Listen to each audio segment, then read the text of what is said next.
The match is tied. Portland Chess Shop here to bring you the chess action. We have a Grandmaster death match, 2.5 to 2.5. We saw Robert Hess win the first two games.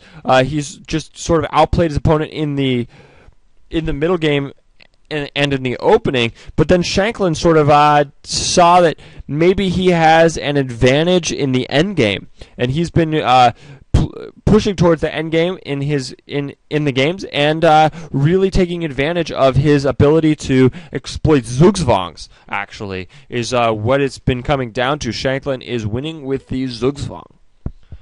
I didn't expect that in a 5-minute game it could. I don't know, that one tactic like that could be so powerful. You know, he's just so good at Zugzwangs. I mean, that's kind of a weird. I don't know, like you don't see like Grandmaster winning with a pin every game. I mean, maybe you do, but all right. So C5 is played. I think that Shankland is going to be going for a solid type position, going for an endgame again. The rook moves on the same file as the queen. Makes sense to me. The queen decides to go to e7. It's pretty safe on e7. Overprotects the bishop on c5. Black needs to castle, but at the same time, this e3 move it's just not controlling that many squares. That's why he plays e4. Could be down a tempo, though, because he had to play e3 and then e4. I'm not sure. So we could see some castle. Also, rook c8 looks like a good move. So it seems like Shankland has some good moves if he can find the time to play them. h6 is played. That move is played because bishop g5 was just going to be a pretty good move, pinning the knight to the queen. h3 is played. That could be to create luft in, just seeing very many moves ahead. So, but also like bishop f4. So there are some moves in this position. My boss is calling. I better call. Damn, this is Galen from the Portland Chess Shop. I paused the game when I answered that phone call. Hey everybody, Galen from the Portland Chess Shop. I accidentally paused the match. I sincerely apologize. I was commentating. I think I missed 7 minutes or so because I paused the recording. What a mistake. The match was good, but my mistake. I apologize. So in this position, the rooks are very good for Shankland. Shankland is showing that he has some serious endgame skills. The queens are being exchanged. These rooks are on the open file. The knight on c5 controls some key squares on this side. I think that Shankland is going to be able to take this down. He's also up like 2 minutes. I'm concerned about Hess in the 3-minute and 1-minute stages because it just doesn't look like Hess plays quite as quickly, or at least he goes into long thinks sometimes. The knight attacks both the pieces, and Shankland is going to take this game down.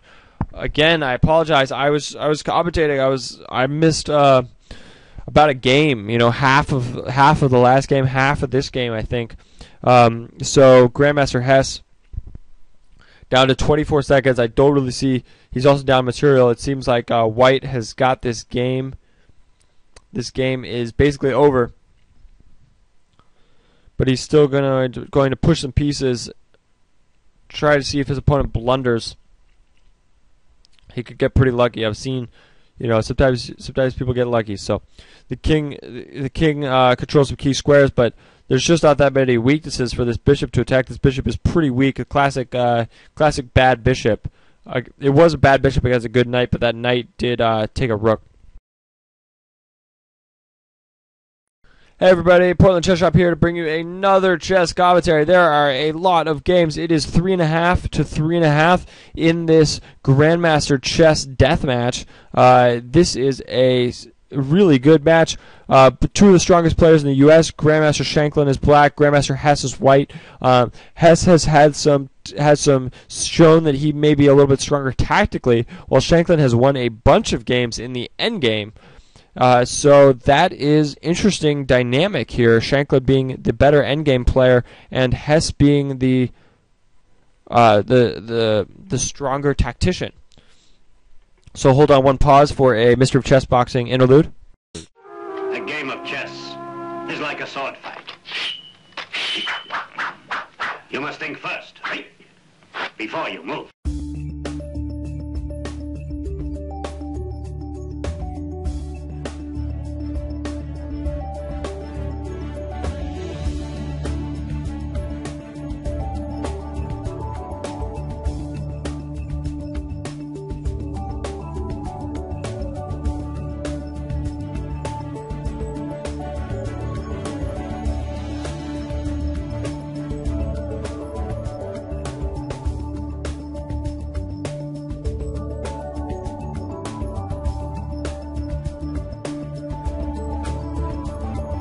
Alright, I'm back to bring the chess action. I had to finish my cereal.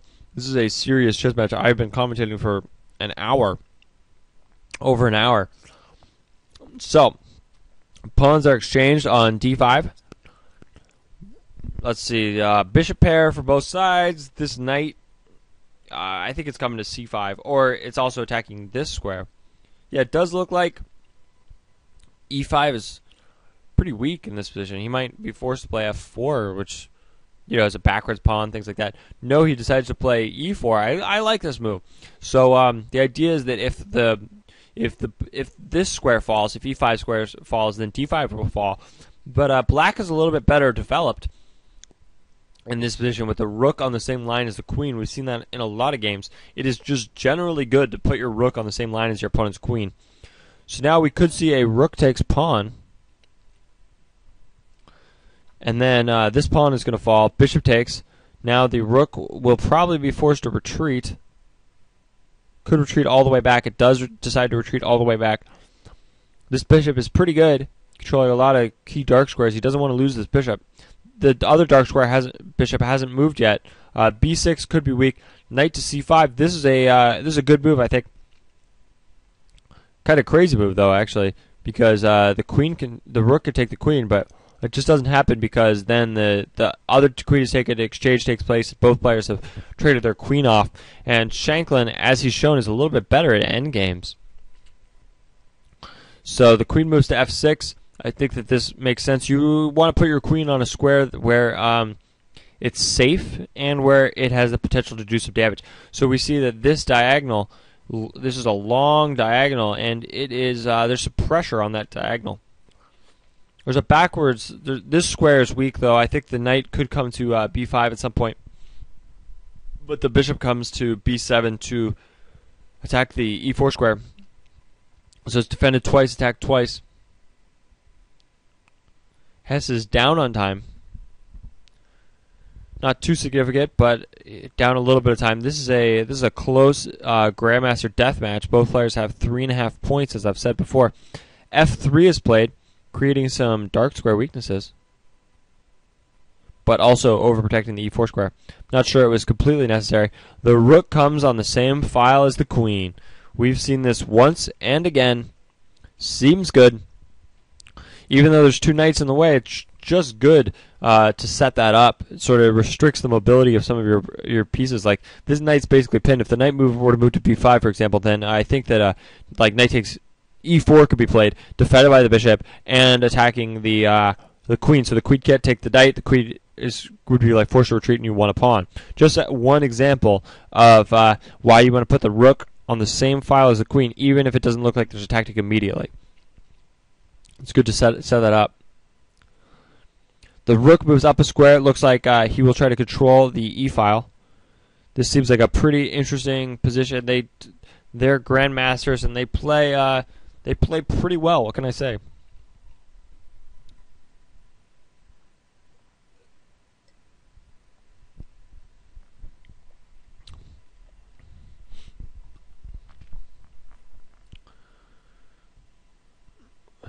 So Shankland is thinking pretty significantly. I like both players' positions in here. I'm not sure exactly who I would prefer. Maybe, yeah, I can't even say. So pretty close position.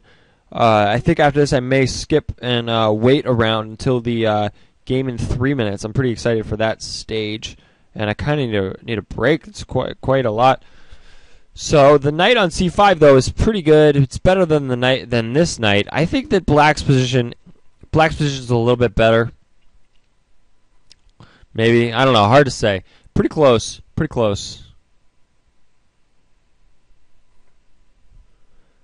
Bishop moves to c6. Sort of, I don't know. He doesn't want this queen to invade, so he's, I think, overprotecting like all these squares. These are all like key squares, and they're all like controlled pretty significantly. We could see this potentially. Then after this move, pinning it, but then takes. Okay, instead we see bishop g5. That makes some sense to me. The queen might be forced to go to g7.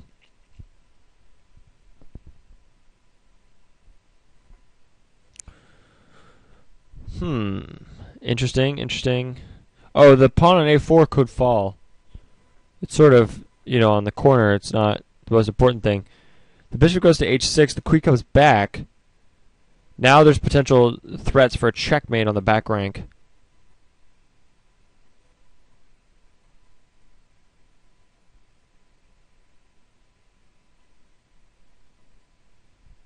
Some troll in the comments says, your attempted use of logic is quite painful. I don't know, I thought it was kind of funny. So, both players have about 2 minutes. The position's still pretty equal. The position's still pretty complicated, really. The knight does come to b5. I predicted this a while ago.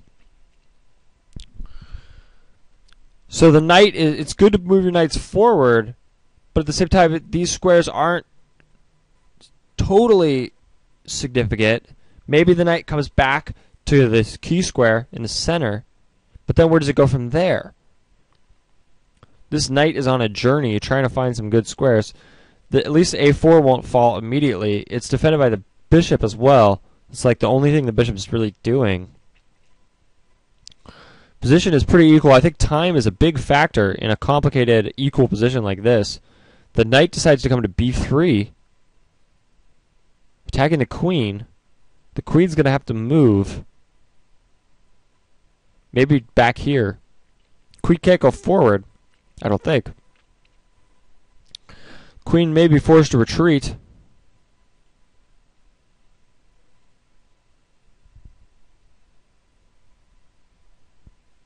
Both players have about a minute and 22 seconds left. Close game.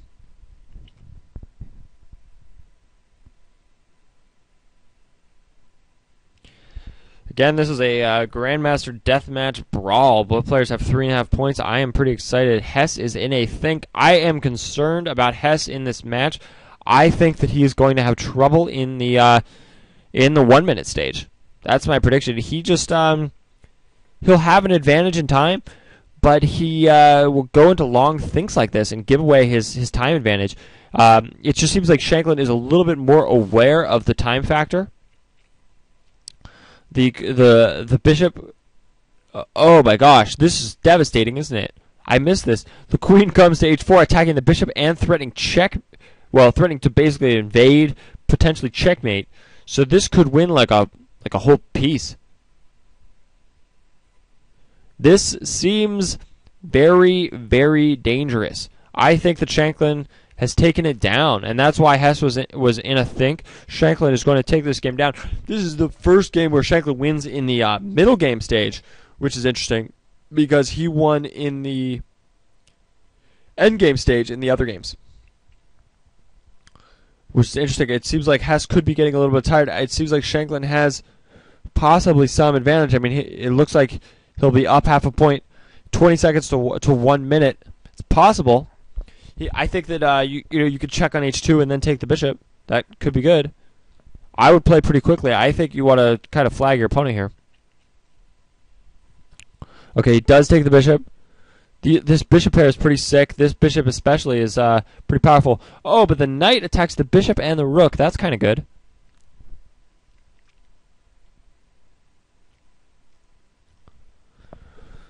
That's pretty good. But he only has 15 seconds. If he had more time, I think that White's position could be better here. I mean, especially if this holds out. I mean, this looks like some sort of a fork. I mean, pawn up, rook up. That could be weak, right? You're giving away the back rank. Potentially, there's checkmate threats. The bishop decides to take on a4, sacrificing itself. Takes, and now the bishop comes to g3, threatening a checkmate. The queen comes to the center, defending here. Pretty exciting chess. The queen decides to defend. Now we have the potential for check, king up, and then check. Oh, winning the rook! He's going to win the rook! No, but then there's mate. There's mate here if he loses the rook, so he has to retreat. And now this is the rook is going to have to retreat. Exchanges are take place. There are some threats, and Shankland wins by resignation. Hess out of time. Probably, yeah. It looks like it's a checkmate position.